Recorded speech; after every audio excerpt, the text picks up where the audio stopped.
हमारी NCERT pointer की series. आज का टॉपिक है polity and that too legislature. तो जितने भी एनसीईआरटी के वो क्वेश्चंस जो हमने नहीं कवर करे होंगे लेजिस्लेचर रिलेटेड, वो हम यहाँ पे कवर कर लेंगे, क्योंकि ये जो ऑप्शंस होंगे ये हमें मदद करेंगे एलिमिनेशन में।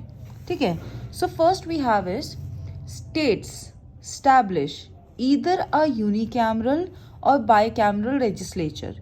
इसका मतलब है क्या ये ताकत किसी भी लेजिस्लेचर को यूनिकैमरल या बाइकैमरल स्टेट्स के पास ये ताकतें हैं, सो विल बी येस। तो कितनी स्टेट्स के पास प्रेजेंटली है? Uttar Pradesh, Bihar, Karnataka, Andhra Pradesh, Telangana and Maharashtra.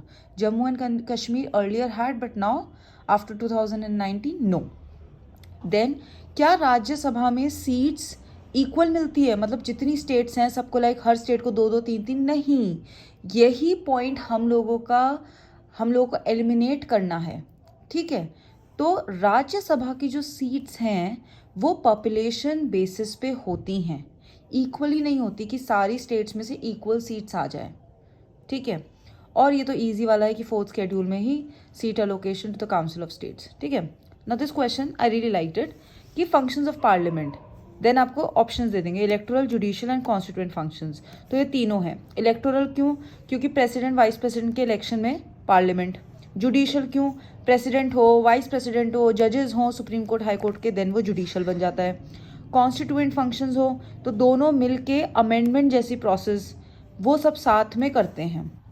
Moving on, next हमारे पास आएगा Rajya Sabha can give powers to union parliament कि स्टेट के मैटर्स में लॉ बना पाए। हाँ, ये सही है।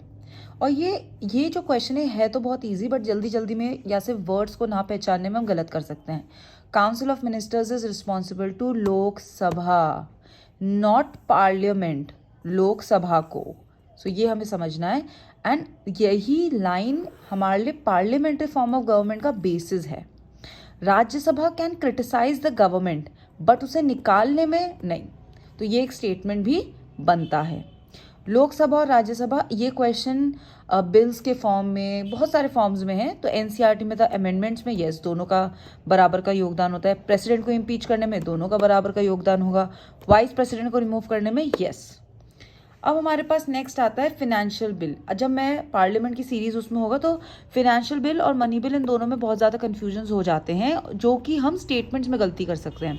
For example taking like every financial bill is a money bill, so this will not be correct, but every money bill is a financial bill, this will be correct. Then उसमें हम discuss करेंगे। यहाँ पे जो आता है, देखिए money bill के केस में राज्यसभा के पास सिर्फ 14 दिन का नोटिस होता है कि उसमें वो चेंजेस करना चाहे ना करना चाहे, खत्म। और एक शब्द होगा date of receipt, word play का ही सारा गेम है। तो लेकिन फिनेंशियल बिल के केस में क्या होता है, अगर लोकसभा ने पास कर दिया है उसके बाद वो ऑर्डिनरी बन जाता है, तो वहाँ पे राज्यसभा के ऊपर कोई रेस्ट्रिक्शंस नहीं होती है, क्योंकि मनी बिल के केस में राज्यसभा का कोई इतना बड़ा से नहीं होता है। अमेंडमेंट दे ना दे, लोकसभा को मानना होगा तो मान लेंगे। So these were the NCERT pointers of the legislature part, और अभी इसका पार्ट 2 भी हम कल प्रोवाइड कर देंगे। Thank you.